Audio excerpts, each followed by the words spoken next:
Welcome back viewers, ladies, gentlemen, non-binaries and anyone with ears or other sound detection organs. Hope you enjoy. We are continuing with Going Native, written by Uncle Sealing. Going Native, Chapter 77. Jessica White clasped Eskel's hand tightly as she stood looking at the shuttle. His skin was cool and dry, a stark contrast from her own clammy and sweaty palm. "You don't need to worry, this will be fun." Eskel was dressed in a hooded painter observatory sweater and some soft-looking pants, hood pulled up to prevent any chance of wind getting at him. A hard-sided white case rested at his side, hanging from a shoulder strap. He reminded Jessica of a college student, just rolled out of bed and heading out to class. "Yeah, but I've never even flown on a regular airplane. This is going into space. I've seen Earth airplanes." "I don't blame you." Eskel stuck his tongue out at the young woman and she squeezed his hand tighter. "Seriously, though, we will be super safe. The biggest worry is someone throwing up on you, which is why I'm here." He took a moment to square his shoulders, then walked towards the milling crowd near the shuttle. All of the civilian contractors were there along with Jelsai Chelza and 3 members of the security team. Jessica recognized them as the 2 Shilvati and the Helcom that followed Stace around. "Hi everyone." Eskel's voice cracked a little, and he had to repeat himself before everyone settled down. "Some of you probably know me by now, but if you haven't met me yet you can call me Eskel. I'm the on-site nurse and have been the one supplying bandages and fixing your various utches during the project." That earned the little Helcom a few laughs and Jessica smiled to herself as he flushed. "For this little adventure, we will be going into Earth orbit, borrowing Investigator Chelza's shuttle." He nodded towards Jelsai and she nodded back, white ponytail bobbing in the wind. "I am sure you've all read the safety packet sent to your tablets, but I wanted to cover a few things.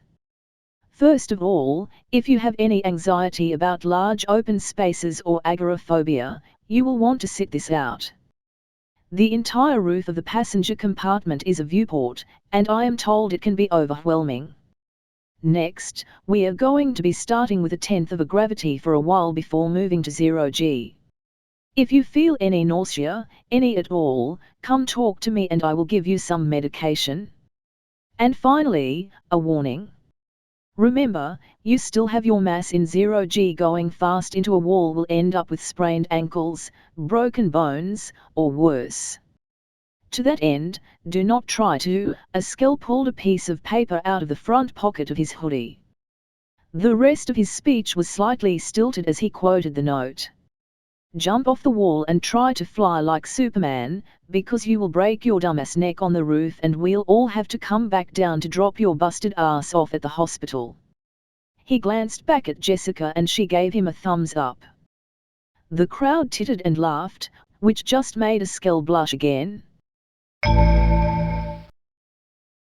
Jelsai Chelza kept a toe of her boot hooked into a cleat on the floor and watched as over a dozen humans floated around in her shuttle, laughing and playing in 0 gravity. It was nice. After everything that had happened over the last few days, seeing something so innocent warmed her heart. Of course, it didn't hurt that most of them were guys and their shirts kept floating up. She didn't think of herself as particularly lewd, but she was a girl, after all. The 3 Marines with her were staying as professional as they could. As she spent more time at the painter facility, she had noticed these 3 more and more. 2 Shilvati and a Helcom with a facial scar that seemed to have no real set job, instead shadowing Stace and the other males whenever they were around the other Marines. Especially on days when Stace didn't seem to be feeling well, she could usually find one of them hanging out nearby and serving as a sort of social buffer. Eventually, Jelsai couldn't keep her curiosity in check anymore and asked Commander Rem about it. The 3 Marines were essentially in a bizarre holding pattern, caught in a web of paperwork. Their original unit was dissolved after the drug scandal, but they were absolved of any suspicion and allowed to stay at the facility to help with acclimating REM's team. Now her team was fully in place and the 3 Marines were superfluous to REM's plans. They kept busy by helping where they could, but Jelsai got the feeling that, considering how many other members of their unit ended up in prison, the trio were content to keep their heads down and try to stay under the radar. Askel made a little squawk and Vesper, the Helcom Marine, unhooked her boot and gently kicked off, timed perfectly to catch Jessica before she could slam into a wall. Jelsai chuckled. Really, this was a nice life. Jelsai could see herself slowly getting pulled into the orbit of this place. Eventually she'd be stuck here, just like Jessica and Askel, or Ieng and Merin and Elora. Just like Stace. It was a pleasant fiction.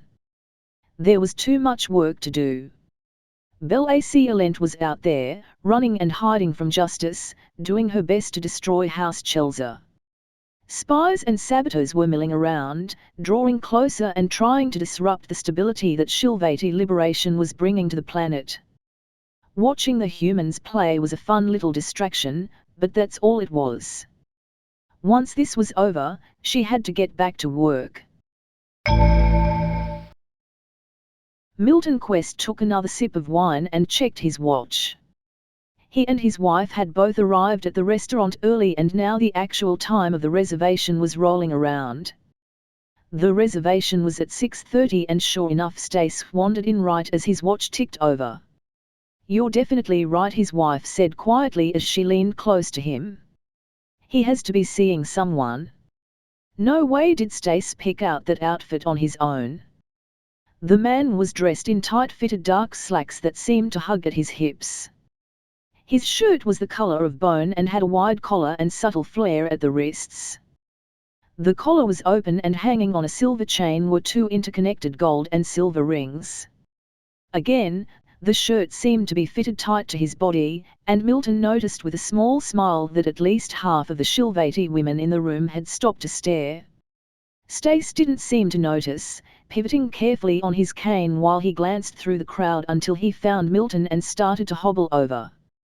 "You didn't tell me he was missing a leg." Joanna was clearly distraught. It was obvious every time Stace took a step that there was something different with his lower left leg. The fabric of his pants wrapped around the thin post of the prosthetic. "Honestly, I didn't notice. He was wearing jeans at the office and it didn't show as much." Milton straightened up away from his wife and stood up, offering Stace a handshake as he made it to the table. When they were done, Stace leaned over to take Joanna's hand in his. "Joanna, it's so good to see you again." He pulled out a chair and eased into it. "I understand I have you to thank for my recent windfall. I'd hardly call a decade of careful investments recent. She smirked back at him. "But tell me, what have you been up to?" Milt has been tight-lipped about the whole thing. "Attorney-client privilege, dear." Yes, but now I can get it straight from the horse's mouth." "And if I say nay?" Stace laughed. "I've known you too long. I'll just wait until you feel too uncomfortable and start talking anyway." Milton sipped his wine and listened intently while Stace regaled them both with tales of living in Alaska, the hard times and the beautiful. He told of the shuttle crash, of meeting aliens for the first time. It was fascinating to hear such a different take on the Shilvati, untainted by the orbital bombardments and invasion. "So that's how you lost the leg? Your friends cut it off." Joanna was blunt, but her attitude always seemed to go well with Stace. "My foot on the other side, too." They weren't exactly gentle, but they did their best. Stace lifted a glass of water and Milton immediately noticed the trembling in the other man's arm. He steadied it with his left hand and carefully took a sip. "You poor man, the last few months must have been awful." "Don't let him fool you, I'm sure most of that shaking is from all the paperwork he had to sign today." Stace grinned as he shook his head. "It's nerve damage." Of course, all that paperwork didn't help. "Can the doctors do anything?" "The ones I met with when I made it back to civilization basically told me to cut the arm off and get a cybernetic, but there's a specialist coming from off-world who might be able to help out. As the conversation continued to wind around, lubricated by wine and good food, Milton had to marvel at Stace. The younger man, and Milton must be getting old if he thought of 50 as young, had been utterly broken by the time he took his sabbatical to Alaska, but here he was cracking jokes and, to all appearances, having a great time. They all missed Daniel and likely always would. That man had been like the sun, illuminating every life he came into. Seeing Stace like this, though, wounds finally healing, was a true pleasure. Daniel would be proud of him. Jemsai, honoured son of House Chelser, read the note again. He knew what it said, but what he didn't know was why. The message had come from Eustace Grant and was sent to both him and Sammy Painter. It was short and simple, asking for a meeting to discuss business and the issues brought up in their previous dialogue. Of course, Jemsai had to accept. There wasn't any reason for the human to call a meeting, but his sister would be upset if he didn't play along and, well, he was curious. Jemsai's reply was brief, requesting that the meeting take place in a few days. That should put it right in the gap when all the human workers would be gone but before lift-off to test the very cheap array. It would also give him time to finish vetting the notes he had on Nix and send them over. This whole project had become so damn stressful. When it started, Jemsai was just looking for a way to protect his family from Bel-Aclent's attacks. Now he was tied up in the sort of thing that could start an interstellar war if it wasn't handled properly. Still, he could see where the humans were coming from with Nix. He had known about it for years, but it was always more of an academic issue. It didn't seem real to him. Now, though, with the fresh reactions of the people around him, Jemsai found himself re-examining it with new eyes. Going through Demir's notes only reinforced the growing feelings of dismay, the visceral horror of what had happened to an entire biosphere. The Nixians were people, just like the Shilvati. Just like the humans. And they had been wiped out by one person's rage. If anyone was still alive on Nix, what would be the correct response? It was simple, really. Everyone else was able to see it, so why had it taken Jemsai so long? If you could help, you helped. To do otherwise was just uncivilized. Stace's family always had problems with addiction.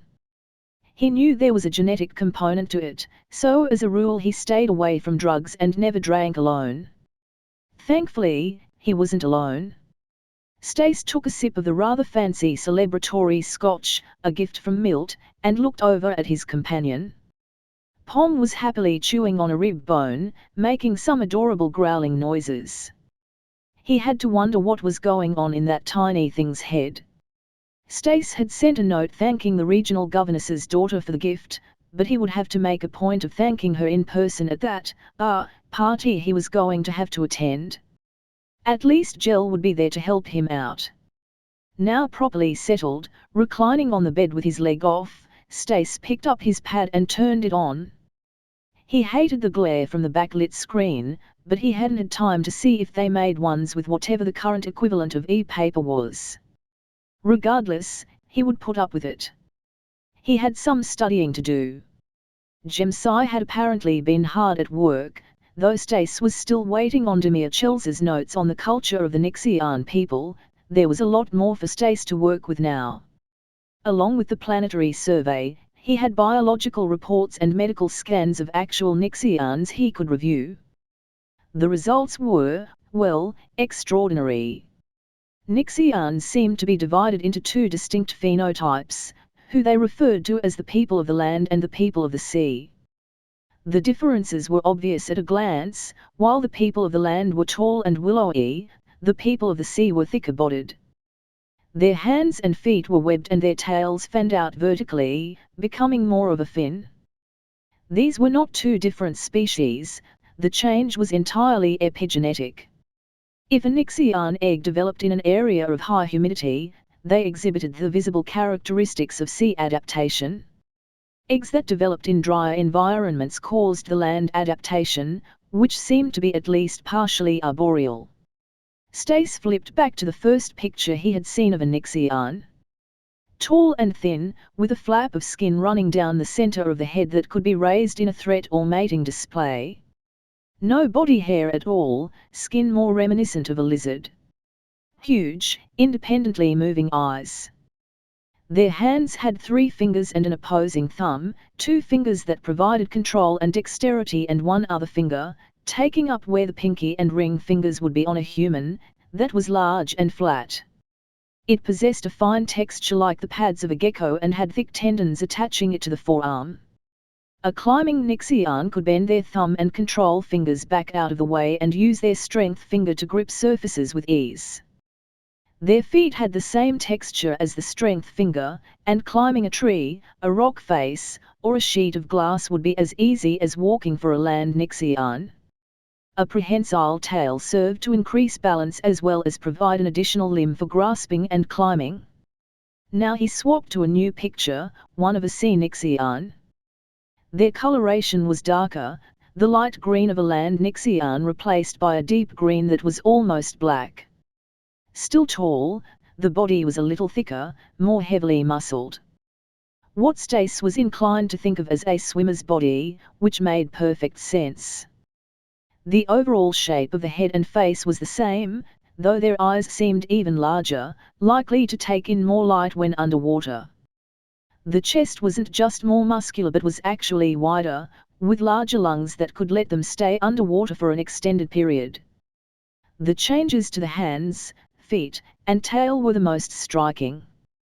Where the strength finger on a land Nixian was thick and powerful, on a sea Nixian it was thin and twice as long as the other fingers. It stuck out towards the side of the hand, and a web of flesh connected the digit along the forearm and back towards the elbow. It was jointed and could fold in, collapsing the webbing when not in use. A sea Nixian's feet resembled the land Nixian's more closely, though the toes were longer and a thin membrane of skin connected them. Those grip pads were still there, critical when traversing wet and rocky terrain. Stace moved his attention back to the tail. A land Nixian's tail was long and tapered, eventually forming a blunt point. On a sea Nixian, the tail was shorter and still tapered, but fins growing from the top and bottom of the tail made up for it.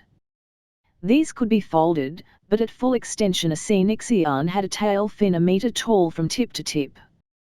The flexibility and dexterity of a land Nixian's tail was traded for pure muscle. They had to swim like. Stace flipped through his new documents and found what he was looking for. Video of sea Nixians swimming. The biomechanics were fascinating. For short distances or holding position, they swam primarily with their hands and feet. When they had a place to go, though, their whole body moved in a sinusoidal curve. Stace thought of a vacation he took with Daniel, visiting the Galapagos, seeing the marine iguanas. His pad had internet access, so he pulled up a video. Yep, there it was. Tuck in the hands and feet, then thrust with the whole body in a sort of muscular wiggle. A sea Nixian would make an Olympic swimmer look like a sack of crap. After another sip of scotch, Stace leaned back against the headboard and closed his eyes. 2 distinct phenotypes caused by slight changes in environmental conditions. What other secrets were hiding in the Nexan genetic code? If nothing else, they were certainly adaptable. At a level of technology equivalent to the early human industrial revolution, there was a good chance of some innovative solutions to the problem of the winter as well. The main problem, Stace thought, was the simple fact that the cold came so quickly. There would be months of little or no sunlight, destroying crops wholesale. The dropping temperature would cause a rapid die-off of plants and animals that had never been subjected to freezing temperatures. Nix didn't have ice caps or even really seasons. A single year of cold would be enough to kill almost every land-based plant or animal. He looked at the Nixians again, the people of the sea and the people of the land. Was there a people of the cold hiding somewhere in their genetic past, just waiting to be set free? Adaptation. Adaptation and innovation. Stace nodded to himself, hit a button on his pad, and started dictating notes. He was going to be busy the next few weeks, but he wasn't due back home until the day after tomorrow. Plenty of time to finish getting his plans in order. The Nixians were still alive, Stace was sure of it, and he was going to make sure they could thrive again. End of chapter. If you enjoyed, like, subscribe, click the bell so you don't miss any episode and do all the other YouTube stuff, visit and support the author, and I'll see you next time. If you didn't enjoy, comment on what I can do better. And as usual, have a wonderful day.